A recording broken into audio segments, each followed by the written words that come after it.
नमस्कार मेरे साथियों, कैसे हैं आप? आप सभी को आयुष्मान भव। गुरु पूर्णिमा के अवसर पर आप सभी को मेरी तरफ से हृदय की गहराइयों से अनंत शुभकामनाएं और उम्मीद करता हूं कि आप बेहतरी से अपने गुरु बने हुए होंगे। और हर व्यक्ति में गुरु भी होता है, शिष्य भी होता है। ये कोई यूनिवर्सल डेफिनेशन नहीं है कि एक गुरु होने के लिए कोई पदवी हासिल की जाए या कोई औपचारिक रूप से घोषणा की जाए कि वो गुरु है तो वही गुरु है। जीवन में माता से लेकर हर उस घटना को मैं गुरु मानूंगा जो माता की गोद से शुरू होता है बच्चे का जीवन। वहां से लेके उसकी जीवन यात्रा पूर्ण होने तक उसके जीवन में जो जो अनुभव हुए, जो जो उन्हें कड़े, कड़वे, मीठे, जो जो एक्सपीरियंस हुए और जिस जिसने उनको प्रेरक के तौर पर मोटिवेट किया, उसमें खुद भी शामिल हो सकता है। कोई प्राकृतिक घटना भी हो सकती है, कोई कृत्रिम घटना भी हो सकती है, आपका शत्रु भी हो सकता है, आपका मित्र भी हो सकता है, आपके पेरेंट्स, आपके रिलेटिव्स और कोई भी आपके विचार, सब कुछ आपके गुरु हैं। हर वो चीज आपको मार्गदर्शन देती है, हर वो चीज आपको आगे बढ़ने का जज्बा देती है, हर वो चीज जो आपको उलझी हुई परिस्थितियों से बाहर निकलने का मादा देती है, वह गुरु है। अगर हम इतिहास की बात करें कि गुरु पूर्णिमा और वैशाख पूर्णिमा, दो नाम हम सुनते हैं।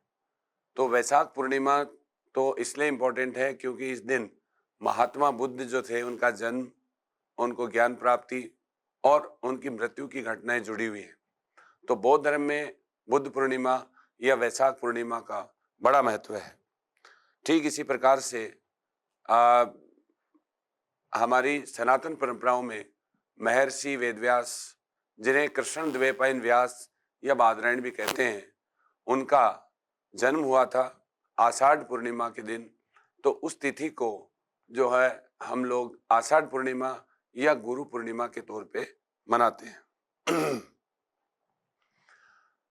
गुरु पूर्णिमा के गुरु इसलिए श्रद्धेय हैं क्योंकि इन्होंने न केवल महाभारत अपितु गीता, इसके अलावा वेदों का संकलन और क्लासिफाइड लेवल पर एक सिस्टमेटिक तरीके से वेदों का संकलन जो वर्तमान स्वरूप हमारे पास है वो महर्षि वेदव्यास जी के द्वारा ही संकलित किया गया है।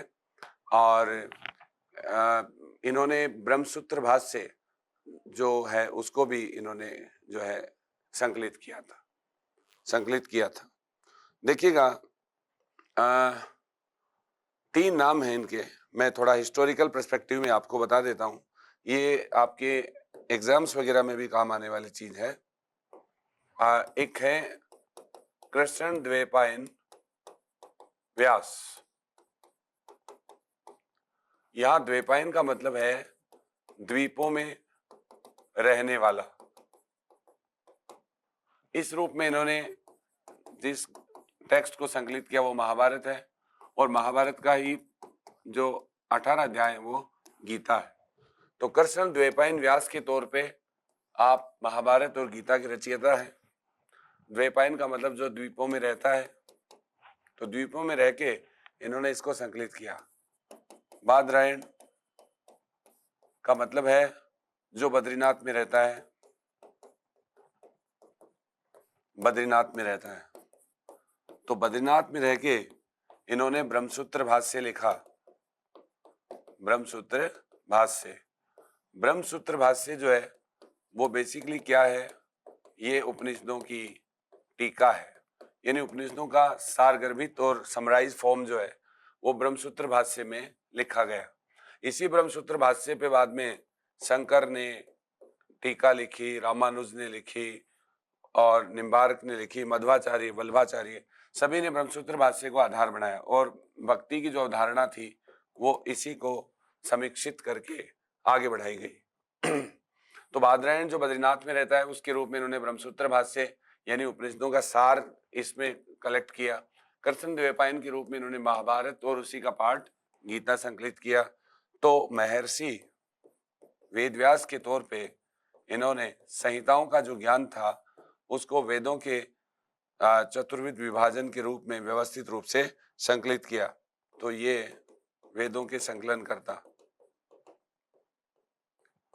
क्रिएटर वेदों के ईश्वर को माना गया है, लेकिन इन्होंने इसे व्यवस्थित स्वरूप दिया। तो इस तरीके से हम हिस्टोरिकल पर्सपेक्टिव में देखते हैं तो व्यास जी के 3 नाम हैं, कृष्णदेवपायन व्यास, बादरायण और महर्षि वेदव्यास। तो कई बार आप पढ़ते हो कि वेदव्यास महाभारत के रचयिता हैं, बट टेक्निकली वेदव्यास के रूप में वेदों के संकलन करता है, बादरायण के रूप में बद्रीनाथ में रहने वाले जिन्होंने ब्रह्मसूत्र भाष्य लिखा, और कृष्णदेवपायन व्यास के रूप में इन्होंने महाभारत और गीता को संकलित किया। ये एक ही व्यक्ति के 3 नाम हैं। चूंकि इन्होंने एक बहुत ही बेहतरीन नजीर पेश की और एक बहुमुखी प्रतिभा के धनी बहुआयामी व्यक्तित्व थे, तो उन्हीं की याद में इनके जन्म जो दिवस है उसको हम गुरु पूर्णिमा के रूप में मना के अपनी कृतज्ञता ज्ञापित करते हैं। देखो हमारे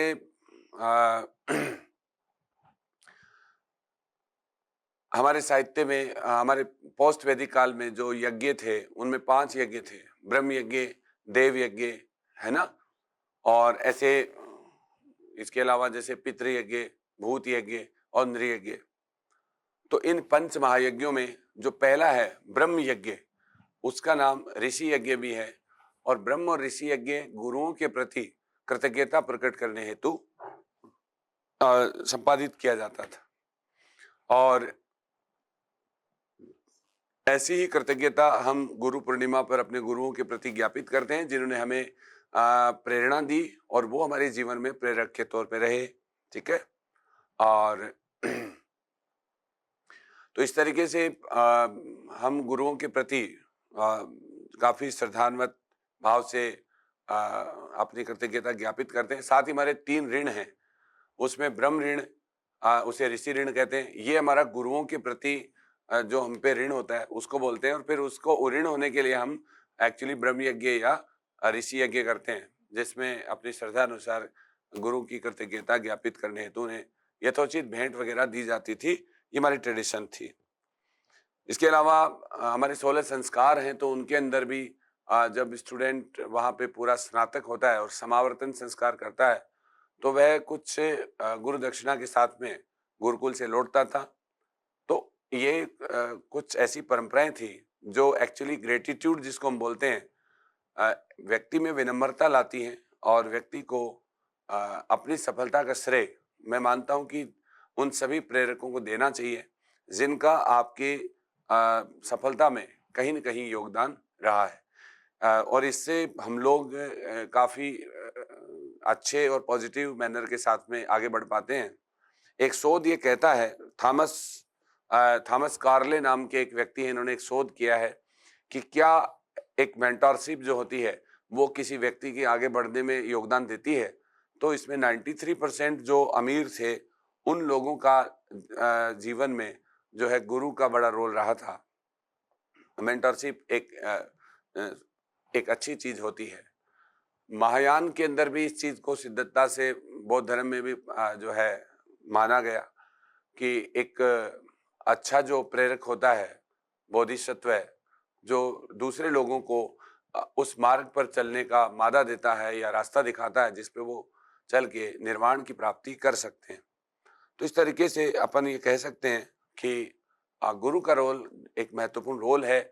इसके अलावा आपने देखा होगा कि जो भी लोग हैं, चाहे अरिस्टोटल जो है वो सिकंदर के गुरु रहे, तो चाणक्य है वो चंद्रगुप्त मौर्य के रहे, तो ऐसे बहुत सारे नाम हैं जिन्होंने आलोकित किया लोगों को, चाहे वो अब्दुल लतीफ हों, अकबर के गुरु रहे, रमाकांत आचरेकर सचिन तेंदुलकर के गुरु रहे। तो दुनिया में ऐसे बहुत सारे गुरु हैं, और कबीरदास जी ने तो आपको पता ही है क्या कहा, गुरु गोविंद दोऊ खड़े। तो इतना महत्वपूर्ण पद जो था वो गुरु का रहा। वर्तमान कॉन्टेक्स्ट में अगर अपन देखते हैं तो गुरु शिष्य की जो परंपराएं और जो आस्थाएं और जो सम्मान एक दूसरे के प्रति था उसमें क्षरण हुआ है, उसमें हानि हुई है। और ये अब समस्या ये हुई कि एक वक्त था जब हम लोग स्टूडेंट हुआ करते थे तो हमारा एक गुरुओं के प्रति एक ऐसा कृतज्ञता का भाव भी था। हम इतने डेस्परेटली उनको कोई चीज़ वगैरह ले जाके हम खुश होते थे। हम तो यहाँ तक भी खुश हो जाते थे कि कोई गुरु अगर हमारे साथ पैदल-पैदल चल के हमारे गाँव के रास्ते में आके और हमारी ढाणी तक अगर आ जाए, तो हम अपने आप को कृतार्थ समझते थे कि यार आज गुरुजी हमारे साथ आए हैं। अब वक़्त बदल गया है। अब गुरुजियों का साथ बच्चों को नहीं चाहिए है। लिफ्ट चाहिए है, लिफ्ट देते हैं तो ठीक है गुरुजी, लिफ्ट नहीं देते हैं तो उनको जो है कोई ज़्यादा मतलब है नहीं।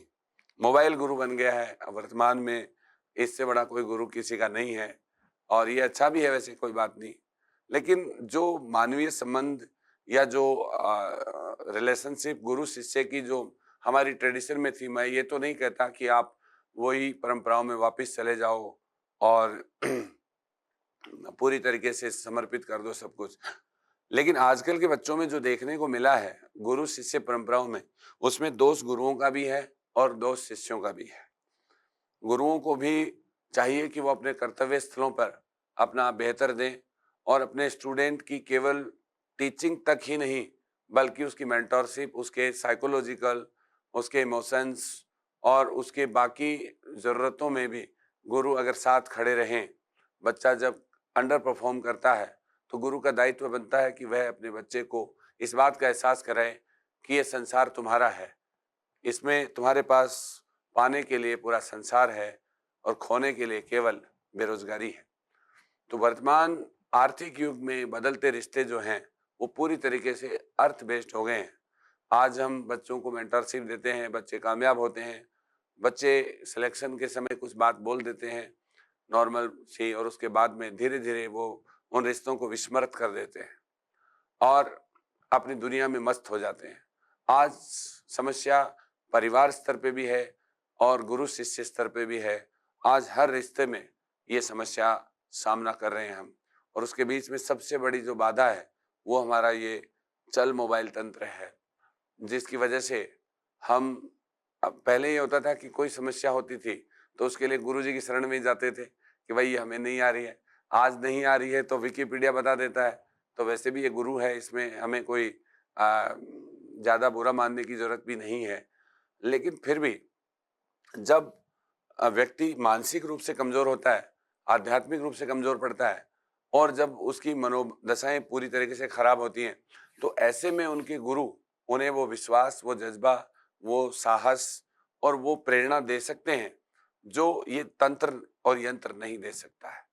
इसलिए स्वस्थ परंपराओं के लिए गुरु शिष्य परंपरा का जीवित होना बेहद ज़रूरी है। अगर ये नहीं हुआ तो ये अफ़सोसजनक बात होगी। और आज इसीलिए हम कई बार देखते हैं सोसाइटी में गुरुओं के ऐसे कारनामे भी सामने आ जाते हैं जो अमर्यादित होते हैं। तो वहीं शिष्य जो हैं उनके भी गुरुओं के प्रति सम्मान की जो कमियां हैं या उनके जो कृत्य हैं, वो निसंदेह एक प्रश्नवाचक चिन्ह लगाते हैं कि ऐसी स्वस्थ परंपराओं वाले इस पवित्र रिश्ते के बीच में आज हम इतने कमजोर क्यों पड़ गए हैं। जब भारत विश्व गुरु रहा है तो उसमें गुरु शिष्य परंपरा ही इतनी कमजोर रही होती जा रही है, जो बहुत मजबूत रही थी कोई टाइम में। तो ये हमको एक विचार करने की जरूरत है कि हम केवल अच्छे शिक्षक का सम्मान केवल टीचिंग मटेरियल तक ही नहीं रखें, बल्कि एटलीस्ट उन्हें जब भी मिले तो आपके मन में एक स्वस्थ भाव रहे और शिष्य के साथ साथ गुरु के भी ये रहे कि उनका शिष्य मिला है, तो दोनों को ही रिलेटिविटी के हिसाब से, सापेक्षता के हिसाब से अपने अपने दायित्वों को समझना होगा और इस सम्मान को पुनः बहाल करना होगा। क्योंकि हमारा जो बच्चा होता है वो सबसे पहले अपने गुरु की शरण में ही जाता है। तो गुरु की लाइफ जो है वो एक बच्चे के ऊपर रोल मॉडल की तरह होती है।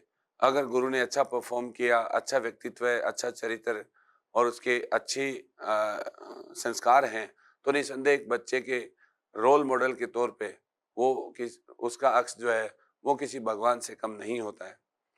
इसलिए ये रिश्ता जो है बना रहे, इसके लिए सभी शिष्यों की, सभी सामाजिक व्यक्तियों की, सभी गुरुओं की सामूहिक जिम्मेदारी है कि हमें हमारे जो वास्तविक रिश्ते हैं उनको बहाल करना है।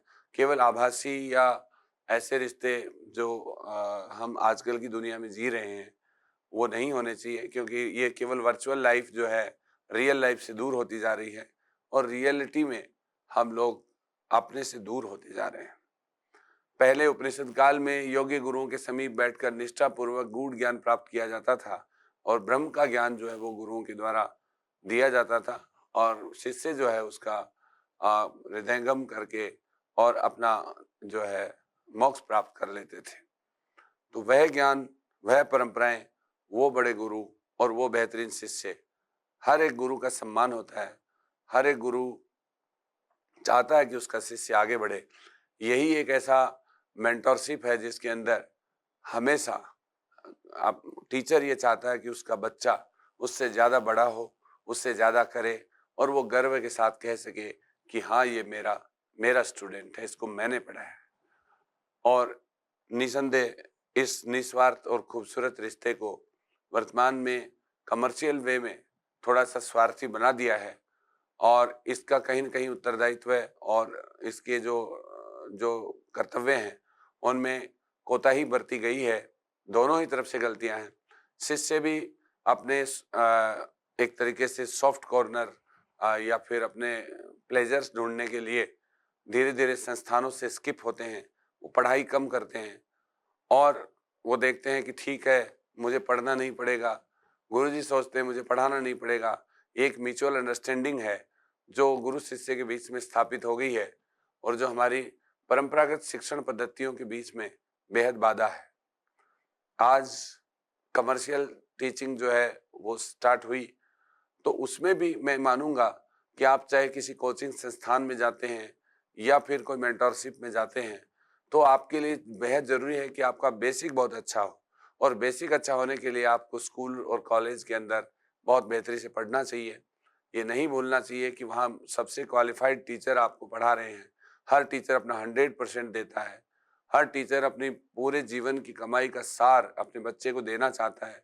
कोई भी टीचर स्वेच्छा से बुरा नहीं होना चाहता है और अपने बच्चे को कमजोर होता नहीं देखना चाहता है। तो आप अगर किसी टीचर के पास जाएंगे, विनम्रता के साथ आप पढ़ना चाहेंगे और आप उसे कह दें कि हे गुरु, मुझे प्रपत्ति अर्थात शरणागति में ले लो, तो कोई गुरु आपकी उपेक्षा नहीं कर सकता। लेकिन ये ड्यूटी आपकी है, ये शुरुआत आपको करनी पड़ेगी। वो जो स्टूडेंट्स जो इस बात को केवल भाषण समझ के इस वीडियो को स्किप कर देंगे या इसको नहीं सुनेंगे, नजरअंदाज करेंगे, उन्हें एक दिन मेरी बात जरूर याद आएगी कि हमारा महत्व गुरु के अच्छे होने में और एक गुरु का महत्व शिष्य के अच्छे होने में होता है। और दोनों अच्छे तभी होते हैं जब अपने अपने स्वधर्म की पालना कर रहे होते हैं, अर्थात गुरु पढ़ाए और शिष्य पढ़े। शिष्य को चाहिए कि वो गुरु से बहुत नए नए सवाल पूछे, संदेह करे और वाद विवाद करे, जिससे कि नए ज्ञान के आयाम स्थापित हों। जैसे सुकरात ने कहा था कि द्वंद्वात्मक तार्किक वार्तालाप जो पद्धति है उससे हमें नए ज्ञान की प्राप्ति होती है और इसे इंटेलेक्चुअल मिडवायरी या धात्री प्रणाली उन्होंने कहा। इसकी हमें जरूरत है अभी और हम वापस से उस सम्मान या उस ऊंचाइयों को छूना चाहें जो हमारे पूर्वजों ने स्थापित की थी और जिस पवित्र रिश्ते ने हमारी खूबसूरत संस्कृति का निर्माण किया था, जो हमारी सामाजिक, जो हमारी गंगा जमुनी संस्कृति है, उसको वापस से मजबूत किया जाए। इसके लिए आप सभी को एक बार पुनः पुनः बधाई। और मेरा मानना है कि कुछ शिष्यों को, कुछ गुरुओं को, कुछ समाज को और कुछ अच्छे जो वेल बीइंग लोग हैं, थिंकर्स हैं, उन सभी को ये सोचना चाहिए कि हम अपनी स्वस्थ शिक्षण परंपराओं और संस्थानों को पुनर्जीवित करें और वो जज्बा और वो जो विश्वास जो बच्चों का टीचर्स में, टीचर्स का बच्चों में, पेरेंट्स का स्टूडेंट्स में और पेरेंट्स का टीचर्स में खत्म हुआ है। और केवल ऐसे नहीं है कि कोई भी छोटी मोटी गलती हो गई, रिजल्ट अच्छा नहीं रहा तो आप गुरुओं को गाली निकालने लग जाएं और अगर आप अच्छे परफॉर्म कर गए तो गुरुओं को भूल जाएं।